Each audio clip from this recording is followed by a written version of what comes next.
White House. Joining us for more on what this means for the industry is Smoke Wallin, CEO of cannabis and hemp brand company Vertical Wellness. Smoke, thanks for the time this afternoon. Thanks for having me. Some of the headlines that came out of it, according to the president, saying that he looked back at the era of prohibition and found that bans result in more illegal use. It does sound like the vaping industry got something out of this meeting. Yeah, for sure. And look, I mean, I came from the alcohol beverage industry before I got into the hemp and CBD business, and we know what the great experiment, the prohibition, resulted in, and it criminalized America, and it didn't work. And so, you know, the idea of like just banning stuff probably is not the right path, but obviously we all care about kids, and we don't want them to be using these products. But, you know, a regulated market that's in the open is probably in everyone's interest.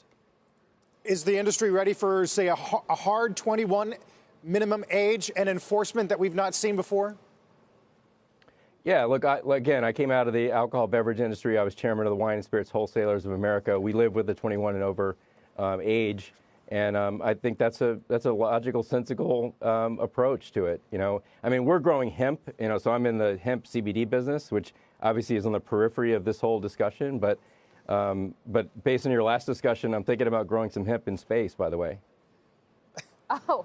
I think there's definitely some experiments going on around beer in space. So we'll see how that one goes.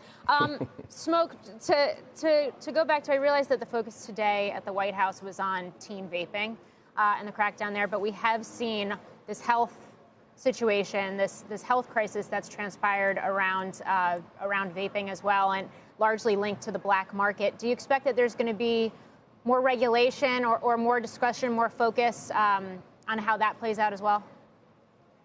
Yeah, of course. Look, everybody obviously feels for the victims of this and the tragedy of losing, I think we're up to 67 lives and, you know, a couple thousand people that have been injured by these products. But so far, everything's been attributed to black market products. And for me, it's a case for a regulated market. You know, to have a clear regulated market where everybody knows where product is coming from, and you're not buying from the illicit market. And you know, the idea that you can buy these different oils online and fill up your own carts, you know, that's got to go away. Like, we've got to educate these kids or consumers in general, you know, not to do that and to buy from a regulated product. And you know, for one example, we've worked with a company called Solo Sciences, which, you know, tracks every SKU, and you can do a QR code, you can scan them, and you know exactly where that product came from, and it verifies that it's a legitimate product.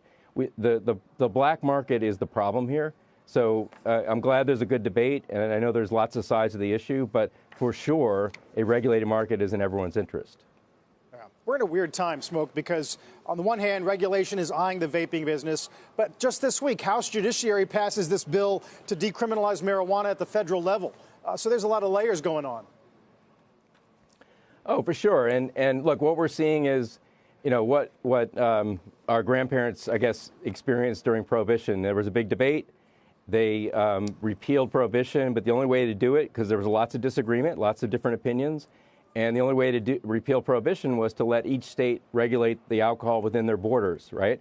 And that's really what's going to happen most likely with the cannabis world. And we've already got 33 states that have legalized cannabis and 11 states that have gone rec legal. And, you know, this genie's out of the bottle. It's happening. The appropriate approach, I think, is local option, which is allowing states to, you know, choose their rules within it. But then there's got to be some federal overlay that protects people, right? So that there's ingredients that don't belong in products. I mean, one example, you know, we had a great discussion with a bunch of hospitality people, and one of my friends said, well, you know, I've been buying from Dimebag Donnie for decades. I'm like, well, Dimebag Donnie buys weed from the black market, and it's got a thing called Eagle 20, which is a compound that's in lots of, you know, it's in fruits and vegetables. But when you burn it, it creates cyanide. So you don't want to vape it, you don't want to burn it. So, you know, having a set of rules that everyone follows, I think, is in everyone's interest. Again, for the vaping thing, for cannabis in general, and it's a progress for the country to move forward.